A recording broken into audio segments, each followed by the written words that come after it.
Hello everyone, good morning. আজকে শনিবার, আজ ছিল পূর্ণিমা, তাই পূর্ণিমা পুজোর জন্য আমাদের হরি মন্দিরে সমস্ত সাজ সরঞ্জাম রেডি করে প্রসাদ রেডি করা হচ্ছে। একটু পরেই ব্রাহ্মণ ঠাকুর চলে আসবেন পুজো করার জন্য।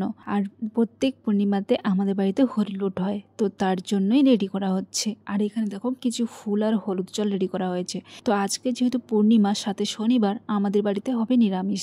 আজ নিরামিষিতে আমাদের কি কি আইটেম আছে তোমাদের সাথে একটু শেয়ার করি। সুজি বানানো হয়েছে, পরোটা হয়েছে, সাথে কিছু ঘুগনির জন্য ছোলা মটর ভেজানো হয়েছে। আর এদিকে দেখো কিছু পরোটা তৈরি হয়েছে আর কিছু পরোটা বাকি আছে, লেচি কেটে রাখা রয়েছে, একটু পর তৈরি করা হবে। এদিকে পরোটার জন্য একটু তরকারি বানিয়েছি, তরকারিটাতে রয়েছে সয়াবিন আলু পটল। তো এইটা দিয়ে একটু ঝোল মতো বানিয়েছি, পরোটা দিয়ে খাওয়া হবে। আমি যেহেতু মিষ্টি খেতে একদম পছন্দ করি না, তাই আমি সুজিটা দিয়ে খাবো না, তরকারিটা দিয়ে খাবো। আর এখানে দেখো এই সাবুদানা এনে রাখা হয়েছে, এটা আজকে খাবো না, যেহেতু এটা চৈত্র মাস আর মাসের শেষ, জল ঢালা হবে, তো সেদিন নিরামিষ, একদম নিরামিষ হবে, ভাত হবে না, সেই দিন খাওয়া হবে। আর এদিকে দেখো দুপুরের জন্য ভাত চাপিয়ে দিয়েছি, আর আমি ঢ্যাঁড়স ভাতি দিয়ে খাবো বলে কয়েকটা ঢ্যাঁড়স নিয়ে নিয়েছি। আর এই পেঁপেটা দিয়ে মুগ ডালটা রান্না হবে। তো ডাল মোটামুটি রেডি হয়ে গেছে, সাথে কিছু পাঁপড় ভাজা করা হয়েছে।